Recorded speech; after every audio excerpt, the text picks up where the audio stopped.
तुझे मोहरे विलायत अल्लाह ने आसमान पे लगा दी और तो वलियों का सरदार हो गया। उस वक्त हुआ जब मेराज की रात भर अल्लाह तबारक व तआला ने तुझे मेरी सवारी बनाया।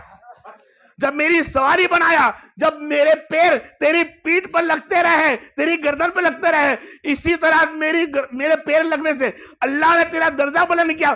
तेरे पैर उन वलीउल्लाह के गर्दन पर, उनका दर्जा अल्लाह बुलंद कर देगा, उनका दर्जा बुलंद हुआ। मोहरे विलायत की पैर से होती है कि गौसे आजम की विलायत जब तक गौसे आजम उनके पैर ना रख दे, उनके सरों पे, उनकी गर्दनों पे, जब तक विलायत नहीं मिलती। भाई पैर रखने से विलायत मिलती है? गर्दन पे पैर होता है, और पैर का मतलब क्या है? आज उस पैर का मतलब समझा दूं। उस पैर का मतलब ये होता है कि उन्होंने गौस के मुरीद होते हैं। जितने भी वलीउल्लाह है वो तमाम गौस के मुरीद है। जिस तरह तमाम अंबिया रसूल मोहम्मद मुस्तफा का कलमा पढ़ते हैं, इस तरह वलीउल्लाह तमाम गौस से आजम से इल्म हासिल करता है। तमाम अंबिया रसूल जितने भी आए, रसूल अंबिया, सबके सबको कलमा पढ़ा मेरे मोहम्मद मुस्तफा का। इस तरह तमाम वलिया इकराम को गौसे आजम से निस्बत रखनी पड़ी, और गौसे आजम ने जिसको निस्बत दे दी वो वली बन गया। गर्दन पे पैर का मतलब, आंखों पे पैर का मतलब, खाजा ने बोला सर पे पैर का मतलब, पैर का मतलब ये नहीं कि आपने पंजा रखा हो। सरकार को अल्लाह ताला ने इल्म इतना फरमा दिया, किसने गौसे आजम से मोहब्बत कर ली, गोया अल्लाह ने उसको हिदायत तौफीक अता फरमा दी। तौफीक को हिदायत फरमा दी। यहां तक के फरमाया अगर कोई बंदा बहरहाल दायरे गौसे आजम का मुरीद बनना चाहता हो, दुनिया से गौसे आजम विशाल इंतकाल पा चुके हैं, आपका इंतकाल हो चुका है, दूसरी दुनिया में जा चुके हैं। लेकिन कोई अगर उनका मुरीद बनता है, डायरेक्ट उनका मुरीद, उनसे मोहब्बत करता है, तो फरमाया बा कयामत के दिन भी यकीनन वो मेरा मुरीद होगा। गौसे आजम का ही मुरीद गिनाएगा। इसके बीच के अंदर कोई हाथ मत देने की जरूर नहीं है, नियत का फैसला है। अगर गौसे आजम के पर्दा करने से तो विलायत फिर खलास हो जानी चाहिए थी, नहीं, वल्लाह जिंदा रखा अल्लाह ने इसको। तो कयामत तक आने वाली रसाई हाथ में हाथ कादरिया की होगी। किसकी होगी? कादरी की होगी, क्योंकि अल्लाह तबारक व तआला ने आपको विलायत का सरताज बनाया है। क्या बनाया? कि आपके दिए हुए इल्म से, आपके दिए बताए तरीके से कोई भी विलायत नहीं पा सकता।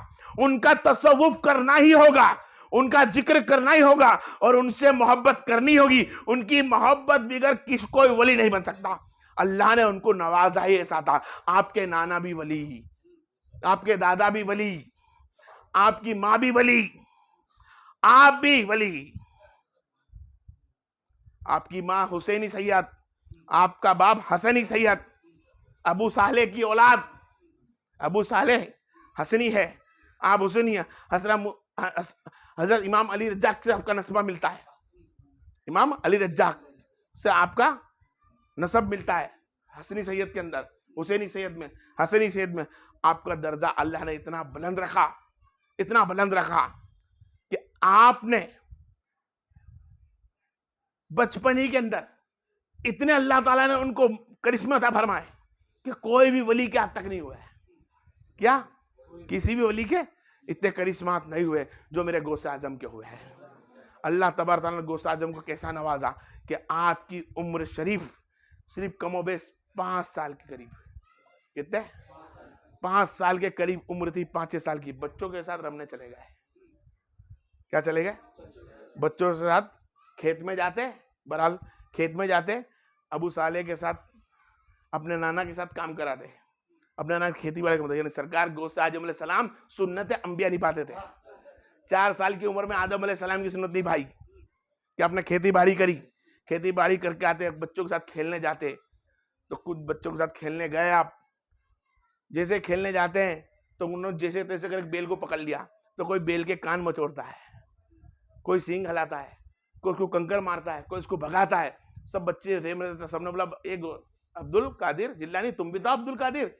तो अब्दुल कादिर बोले चुप बैठे रहे। कुछ देर के बाद चलो मैं भी रमूं। मन हुआ, आप रमने के लिए गए।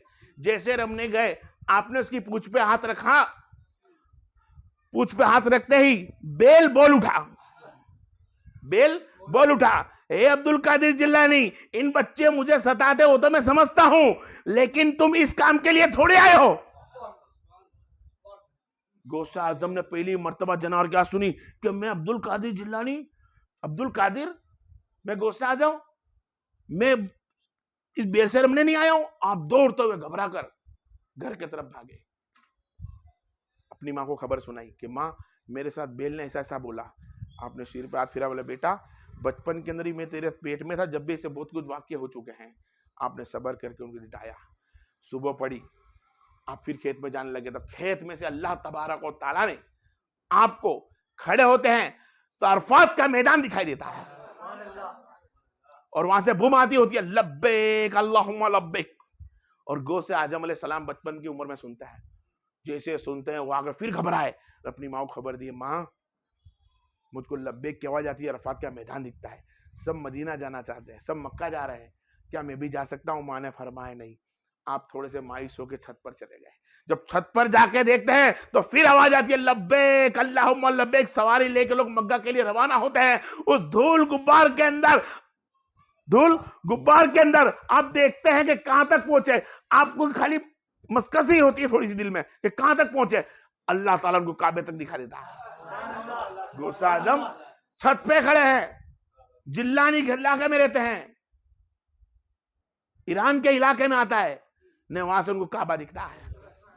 ये अल्लाह तबारक व तआला ने आपके पास इतनी रहमो करम भर दी थी कि आपके पास अब तमाम आंखों के पर्दे हटा चुके थे। क्या हटा लिए थे? आंखों के पर्दे हटा लिए थे। आपका बचपन ही इतना सारा गुजरा नहीं